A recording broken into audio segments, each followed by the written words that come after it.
Okay, hello everybody, thank you for coming. Bienvenidos, gracias por conectarse. Vamos a iniciar con la clase para el día de ahora. Viendo lo que es el versicle, ¿verdad? Que hemos estado leyendo, que es Psalms 39, 39:6, el cual nos dice, Surely everyone goes around like a mere phantom. In vain they rush about, keeping out wealth without knowing whose it will finally be. Y decíamos que el valor, ¿verdad? Para esta semana es be more than have. Be more than have. Ok, para el día de hoy, así rapidito, vamos a ir a Bible Hub a ver otras traducciones, digamos, de lo que vendría siendo este versículo. Vamos a ampliarlo un poco más, ¿verdad? Hemos estado leyendo lo que es la New International Version, pero hay otras versiones, ¿verdad? Hay otras versiones. Por ejemplo, la New Living Translation, la primera parte cambia un poco, ¿verdad? Porque decíamos que en la New International se habla de ir por ahí como fantasmas, ¿verdad? Que vamos ahí como fantasmas, algo así vendría siendo el vocablo.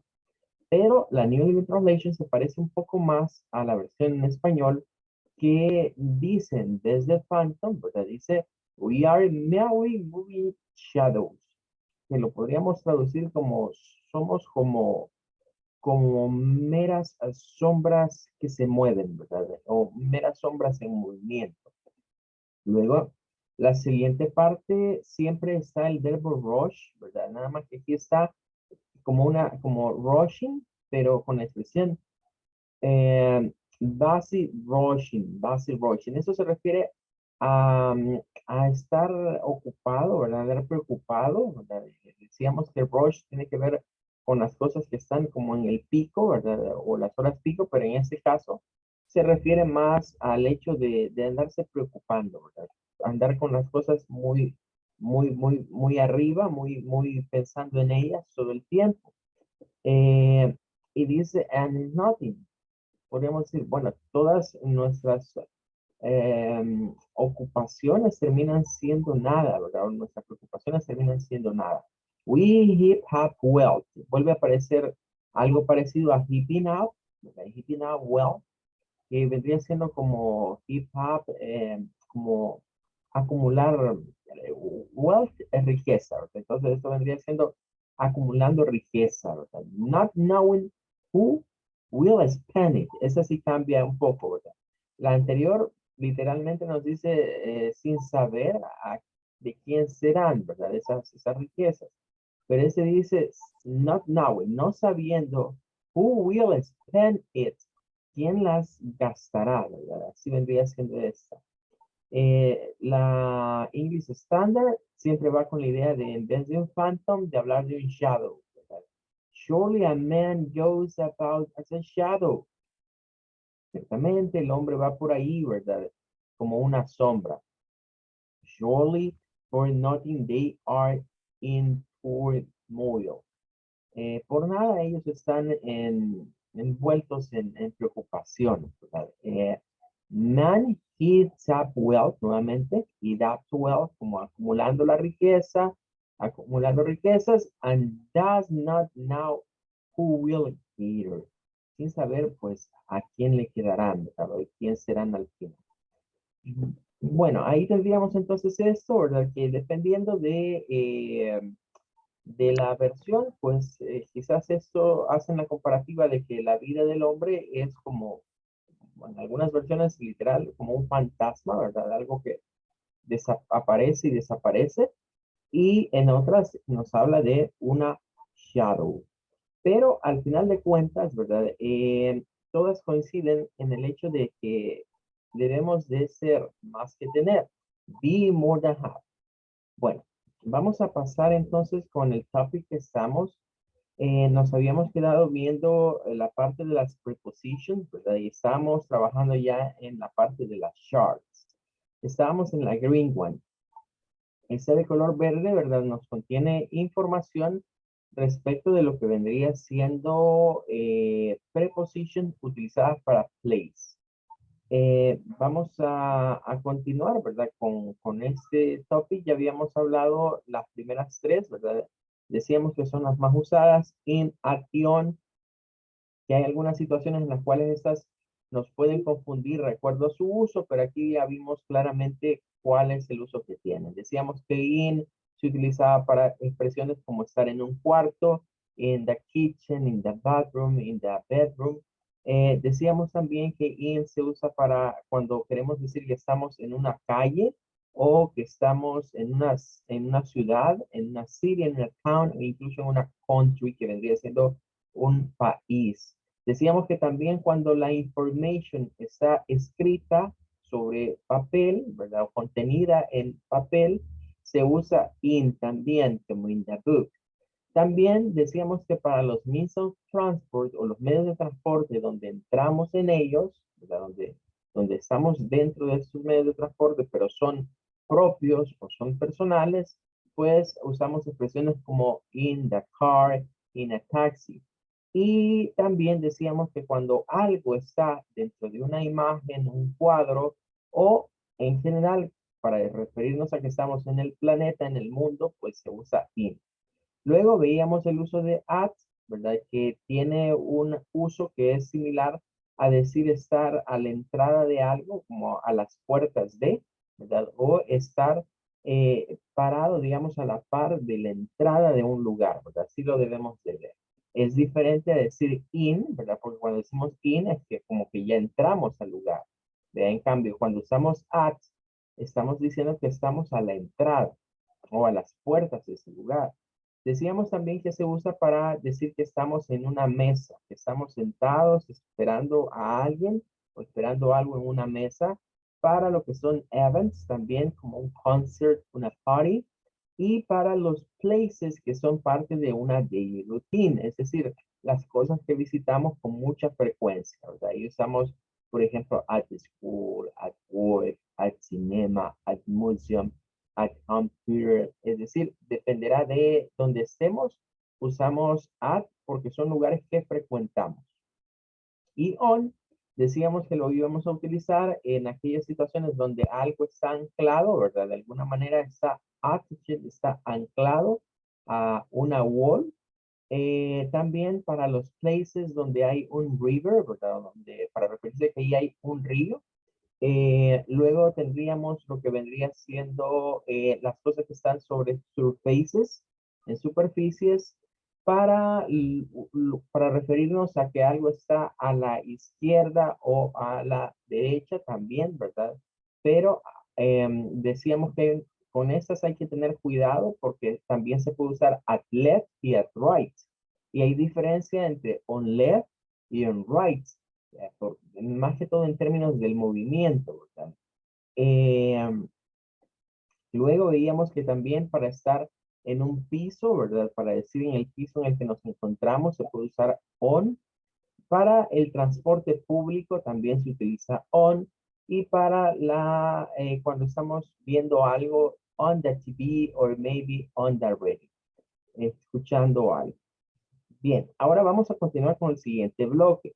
Tenemos estas que son sinónimos. O sea, yo puedo usar by, puedo usar next to, puedo usar beside. Incluso con todas estas puede ir el at, por lo que eso significa. Vea que es left or right of somebody or something. Estar a la izquierda o a la derecha o cerca, cercano a alguien o a alguna cosa. Ahí tenemos un ejemplo. Jane is standing by the car, next to the car, beside the car. Incluso podríamos decir at the car. Todo estaría indicando que alguien está a la par de un automóvil o de un carro. Luego tenemos under, eh, que es para decir que algo está on the ground, es decir, a nivel del piso, ¿verdad? Es para decir que está debajo o abajo, podemos usar under. Eh, Se puede usar también como en el sentido de lower than o covered by, que significaría cuando algo está cubierto. Por ejemplo, cuando se pone un toldo o cuando nos echamos una sábana, ¿verdad? Entonces estamos covered, estamos cubiertos. Ahí se usa under. Em, hay una canción que sale en La Sirenita, en la película de La Sirenita, que la canta el personaje de Sebastián. en donde utilizan la expresión under the sea, o sea, como que diciendo bajo el mar, ¿verdad? Así lo traducen, bajo el mar, pero el título original es under the sea, porque también se puede asumir, ¿verdad? O se puede utilizar esta expresión para la situación de estar cubierto bajo el agua, ¿verdad? También se puede utilizar. Y tenemos el ejemplo, the bag is under the table. Como ya van a ir notando, muchas de estas oraciones que vamos a ir viendo tienen como una estructura en donde vamos a tener que utilizar el verbo to be en algún punto, ¿verdad? Y para referirnos luego a la preposición, ¿verdad? Del primer objeto. Leíamos una definición que decía que la preposición es lo que existe entre un nombre, como este, y otra parte o otro elemento en la oración. Entonces, muchas de las oraciones donde hacemos preposiciones van a tener casi esta misma estructura. Vamos a usar el primer sujeto objeto al que nos estemos refiriendo, luego la forma del verbo to be, ¿verdad? Y después seguramente va a ir la preposición y al final el objeto al cual hacemos referencia para ubicar al otro. Bien, llegamos al otro que es below, ¿verdad? Es el lower than something else but above ground. Vaya, aquí es donde ya nos podríamos comenzar a confundir, ¿verdad? Entre estos. Bueno, y si está, y si a este le agregamos down, entonces down, under, below, parecieran todos muy parecidos. Pero hay una diferencia, ¿verdad? Por ejemplo, si, digamos, nosotros nos ubicamos y yo les digo, vaya, miren, under, por ejemplo, si esto fuera el floor, esto fuera el piso, y aquí hubiese un objeto, acá sobre el piso, digamos, ahí podríamos decir que eso estaría under, porque está en el piso. ¿Ve? También decíamos, bueno, si estuviese cubierto por algo, también podríamos decir que está under. Pero ¿cuál es la diferencia con el below? Que si estos objetos los tenemos acá, el below implica que si ese es el piso, el objeto al que yo me estoy refiriendo no está a nivel del piso, sino que va a estar ubicado todavía más abajo, todavía más abajo del piso. O sea, como que llevásemos esto acá.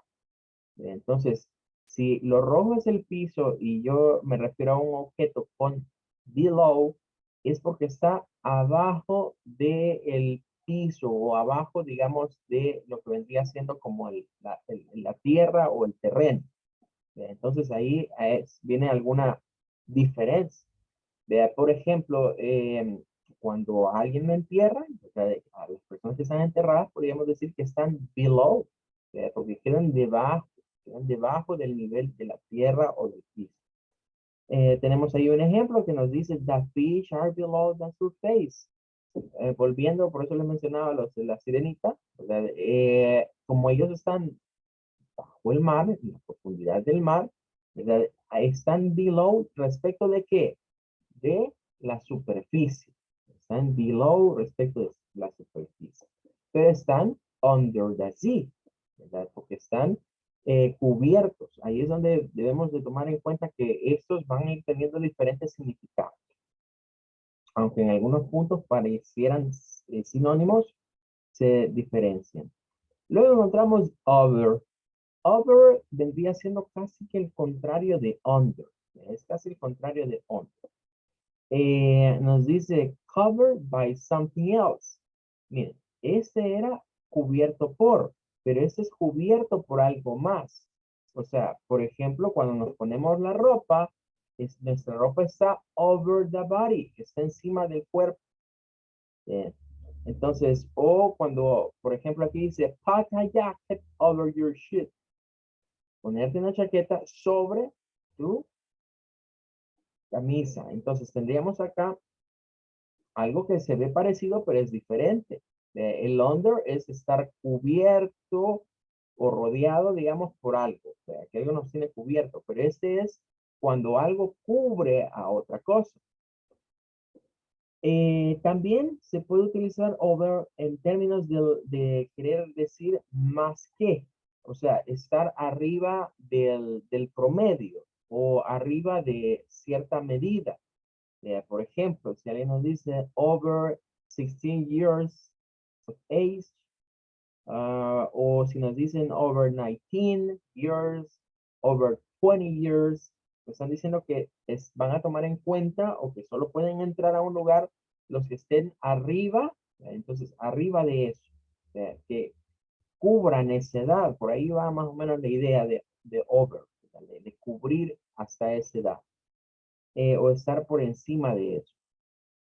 Luego va getting to the other side. Esto es cuando, digamos, está un objeto acá, y el objeto tiene posiblemente una barrera, ¿verdad? Aquí tiene algo alto, como una cerca. Y si este objeto pasa así encima de la cerca o encima de algo, eso es over. Ahí se puede utilizar también across, pero este es en el sentido de que no necesariamente es que salte, sino que, por ejemplo, la calle, ¿verdad? La calle podemos nosotros usar across the street, vas cruzando una calle, pero ya ese va a ser otro uso, digamos. Pero es parecido ese a across en el sentido de pasar de un punto a otro punto. Pero por lo general, el over implica como saltando, ¿verdad?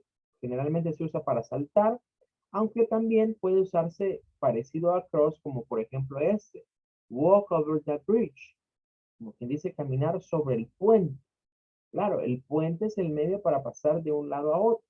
Entonces, ahí es donde decimos over, vamos sobre el puente.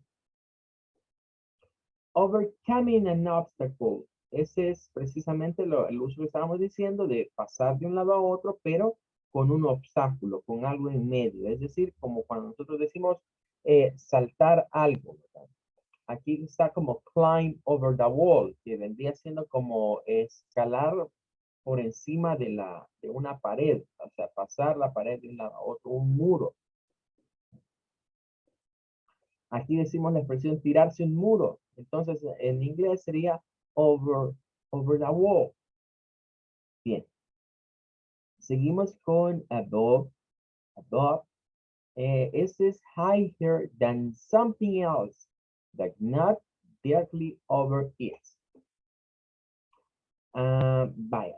Aquí quizás nos podríamos confundir entre la definición de above y de over, porque nos dice que es como estar arriba de algo.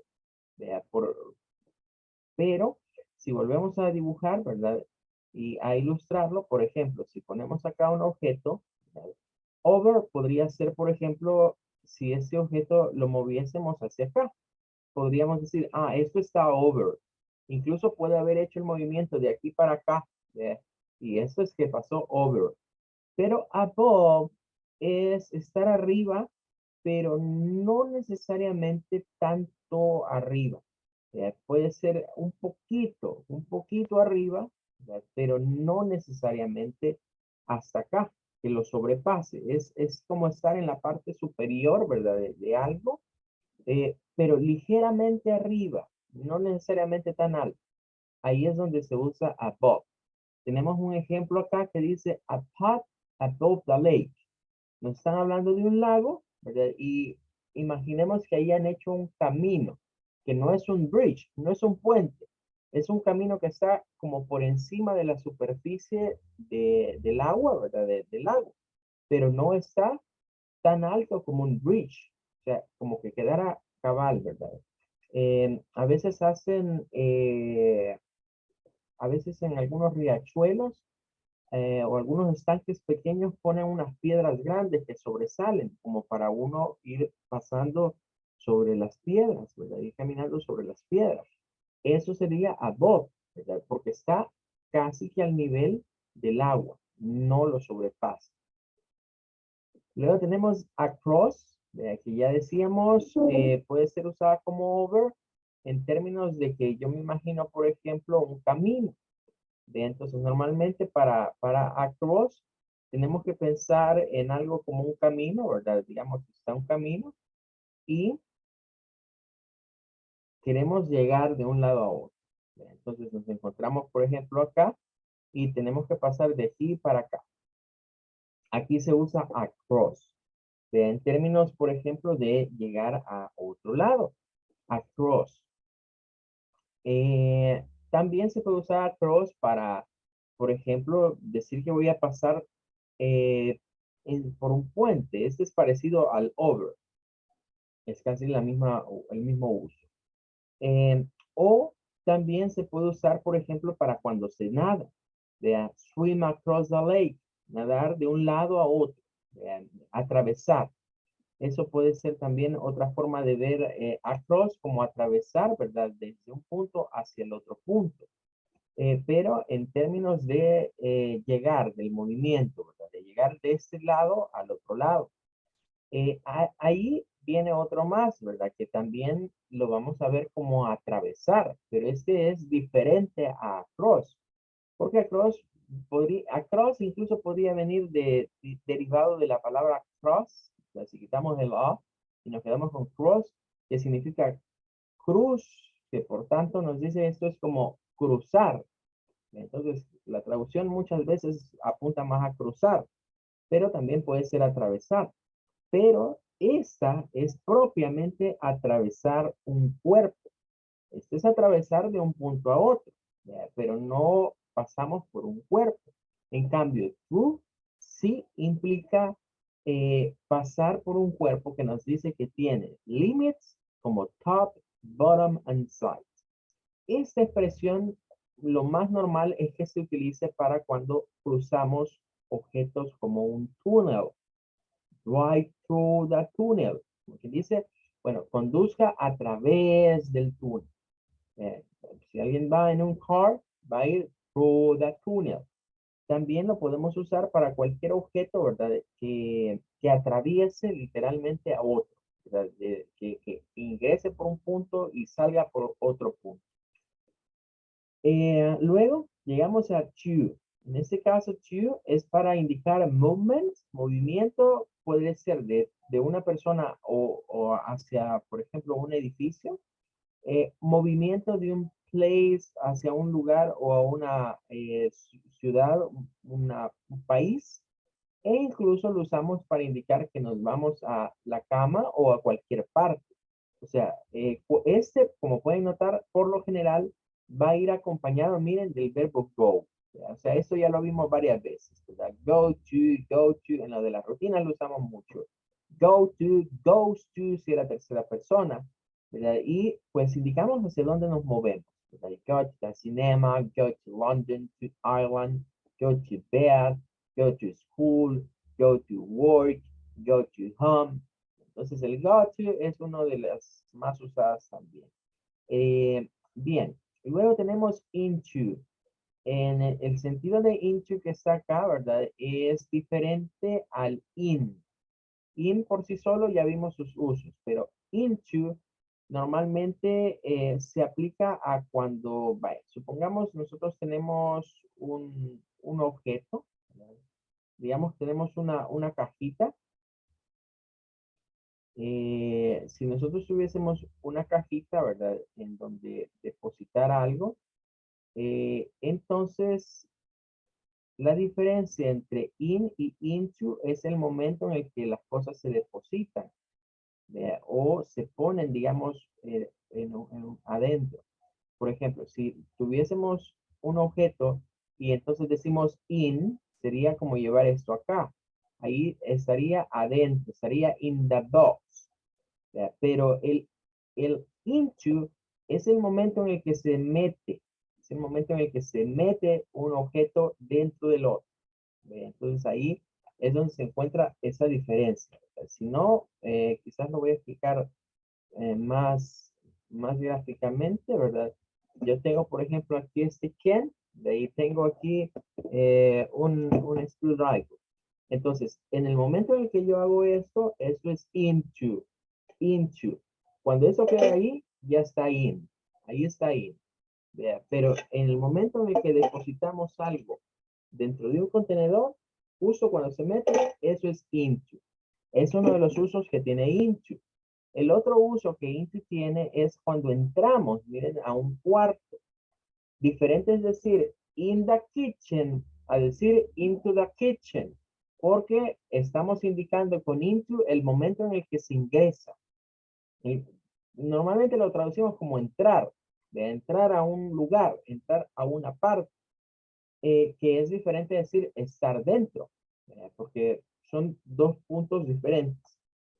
Este se usa para cuartos, para edificios o cualquier lugar a donde vayamos a entrar. Ahí es donde usamos into, pero repito, también se puede usar para el momento en el que se deposita algo en un contenedor. Luego tenemos towards. Este es para indicar dirección, ¿verdad? Es algo que significa como ir hacia un lugar o como seguir adelante, más o menos, seguir adelante en dirección de algo, pero no necesariamente a ello, dice. O sea, que no es como que vamos en una línea recta, ¿verdad? Simplemente es adelante, towards. Eh, tenemos acá onto, que es parecido a into, ¿verdad? O sea, se refiere al momento, o sea, al momento, pero ese es diferente, porque esto implica que tenemos una superficie, ¿verdad? Que, digamos, no almacena nada. Voy a ilustrarte, voy a sacar lo que tengo en este botecito. Vale, si este botecito no lo uso yo como recipiente, ¿verdad? Sino que está así, aquí está esta superficie, ¿verdad? Entonces, en el momento en el que algo, algo, digamos, eh, se pone acá, esto está sobre, ahí ya está on, ahí está on, esto está on. Pero en el momento en el que se pone sobre, ¿verdad? Esto es on. Entonces, es lo contrario al into, ¿verdad? Entre in y on, entre into y onto, hay como una relación ahí de inversa, ¿verdad? De lo que es cada situación. En este caso propiamente, estaríamos diciendo también el movimiento hacia el top, o sea, hacia la parte de arriba de un objeto. Por ejemplo, jump onto the table, saltar a una mesa. Supóngase que usted tiene un hat y se le sube a la mesa, eso es onto. Saber el momento en el que él se sube a la mesa. From. Ya lo hemos visto, ¿verdad? Dice in the sense of where from, en el sentido de dónde proviene. Normalmente lo asociamos a los países, a las ciudades, ¿verdad? Pero también puede ser para decir otros tipos de origen. Por ejemplo, acá tenemos el de a flower from the garden. Una flor que proviene de dónde? Del jardín. An apple, por ejemplo, podría decir an apple from the tree. Un, una manzana del árbol. De ahí viene. ¿De dónde procede? De from. Ahí se puede usar from para otros usos que no sean necesariamente I am from El Salvador, I am from Colombia. Podemos usarla en otros sentidos también. Bueno, ahí termina la green chart y viene la blue chart. En este encontramos preposition utilizadas para el time. Estas son de tiempo. Y miren con las tres que se comienzan. In, on y out. Estas se nos van a repetir, ¿verdad? Y por esta situación es que debemos tener mucho cuidado porque tienen muchos significados en inglés. ¿Ve? Y a nosotros nos cuesta agarrar eso, ¿verdad? De en qué momento se van a utilizar. Recuerden que el native speaker desde pequeño se va acostumbrando a usar cada una de estas en determinados momentos. Así que a nosotros nos tocará hacer lo mismo, ¿verdad? Acostumbrarnos a qué momentos se deben de utilizar cada uno. Primeramente, on, en términos del time, lo usamos por los days of the week. ¿Verdad? Eso ya lo habíamos visto. Cuando es una fecha en específica o un día en específico, usamos siempre on. On Monday. Si queremos decir la fecha de hoy, sería on Friday 29. Ahí ya involucraríamos la fecha incluso. Bien. Entonces es on, la que usamos con los days of the week. Y por suerte, en el tiempo, on es el único uso que tiene. No lo vamos a usar para nada más. Y luego vamos a encontrar in, que es la que tiene más usos, que ya habíamos hablado, ¿verdad? Cuando vimos este topic, que lo usamos para los months of the year, pero también se puede usar para las estaciones del año.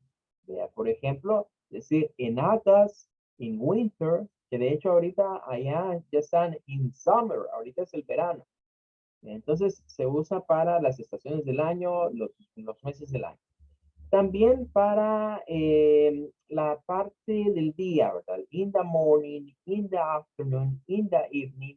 Con el único que no se usa in es con la noche. Vean, con la noche, como podrán darse cuenta acá, el de la noche es exclusivo con at night. At night. Pero con la morning, el afternoon, incluso el evening, se usa in. Para decir un año, que algo pasó en un año, también vamos a usar in, como el ejemplo de in 2006. Y para un periodo de tiempo, ¿verdad? Para un periodo específico de tiempo. Por ejemplo, decir in 2 days, in 1 week, in an hour, in 2 hours, para decir en un periodo de tiempo que algo ocurre, ocurrió o va a ocurrir, se usa in. Bien. Luego, ¿cuáles serían los usos de at? Bueno, ya dijimos el primero, para las noches, ¿verdad? Y para una hora en específico, o un punto específico del tiempo, o sea, para dar la hora. Vea, por ejemplo, si decimos nosotros at 3 o'clock, at 7 p.m., at 8 p.m., at 9:30, whatever, se usa siempre at.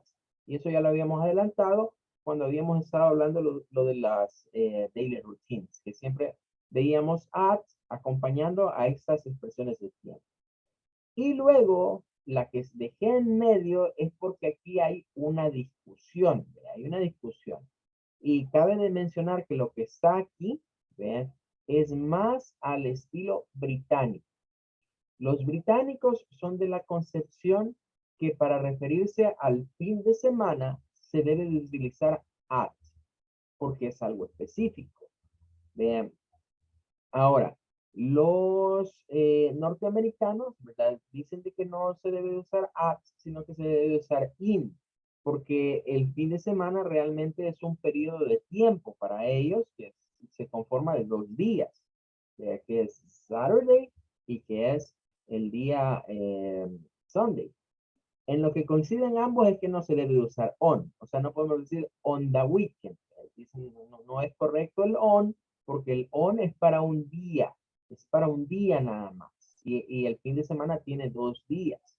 Entonces no podemos usar on.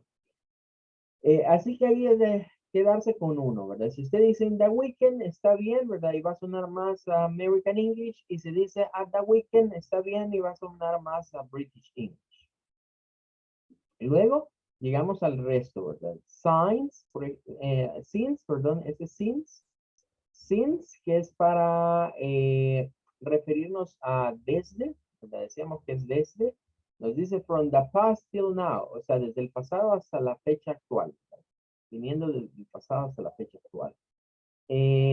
Tenemos, por ejemplo, for, ¿verdad? Que es para decir, referirnos, estos dos son parecidos, ¿verdad? Son parecidos, es como para decir por tanto tiempo, ¿verdad? For 2 years, por tanto tiempo, pero eso sería, por ejemplo, si ponemos since 2 years, vendría siendo como desde hace 2 años, ¿verdad? O desde 2 años atrás. Luego tenemos ago, ya lo hemos visto, que es para referirnos al tiempo que quedó atrás. 2 years ago, 2 años antes o 2 años atrás, podría ser la expresión.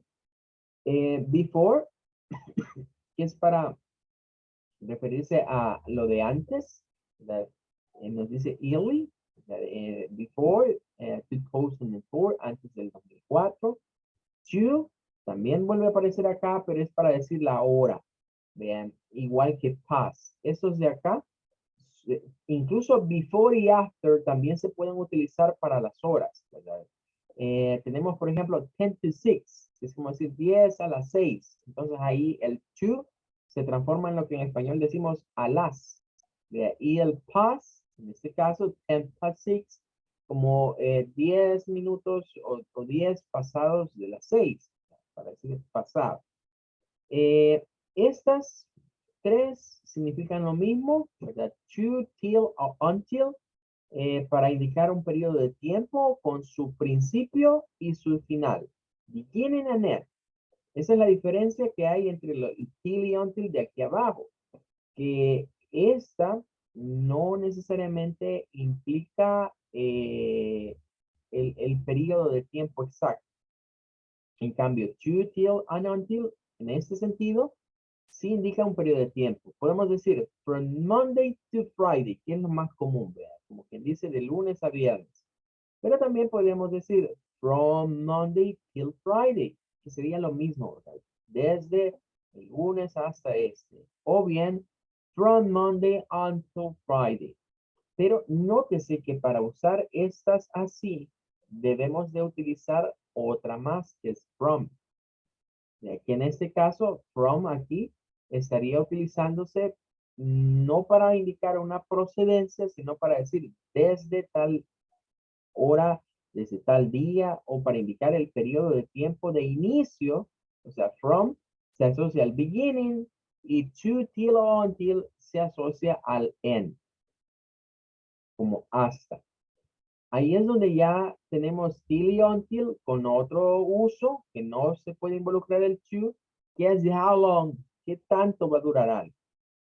Nos dice, he is on holiday until Friday. Él va a estar de vacaciones, dice, hasta el viernes. Entonces, no hay un punto de partida de cuándo será, sino el punto final. Ahí usamos till o until. Y llegamos a by, que está en the end of the lastest, que podría ser en el sentido de referirse a la última hora en la que algo podría ocurrir, o dando una idea de la hora a la que ocurrirá. Lo hemos usado en expresiones de tiempo, ¿verdad? Como estas. I'll be back by 6 o'clock. Cuando decimos by 6 o'clock, bueno, voy a regresar a tal hora, a las 6 más o menos. No es que realmente sea exacto, pero como máximo. Por eso nos ponen at the latest. Como lo máximo que voy a regresar es a las 6 de la tarde, lo más tarde. Pero esa dice by 11. Esto es como poniéndose una hora. O sea, esto es la hora máxima en un sentido de hacer algo, ¿verdad? O en este caso, de regresar. Y esta es como una hora, ¿verdad? Que yo me fijo para terminar algo o para ya haberlo concluido. By 11 o'clock, I had read 5 pages. A las 11, digamos, a las 11 de la mañana ya tengo que haber leído tantas páginas. Bueno, se nos ha acabado el tiempo, ¿verdad? Nos vamos a quedar hasta aquí, nos va a quedar pendiente el tercer chart. Y voy a compartirles la playlist, ¿verdad? De canciones para que la vean durante el fin de semana, ¿verdad? Solo les pediría que la vayan revisando, vayan viendo las canciones, ¿verdad? Y vayan tratando de identificar cuáles preposition of place se utilizan en cada una de ellas. Okay, everybody, bye bye, take care. Bye, teacher. Bye, teacher. Bye, thank you. Bye, teacher. Bye, thank you, everybody.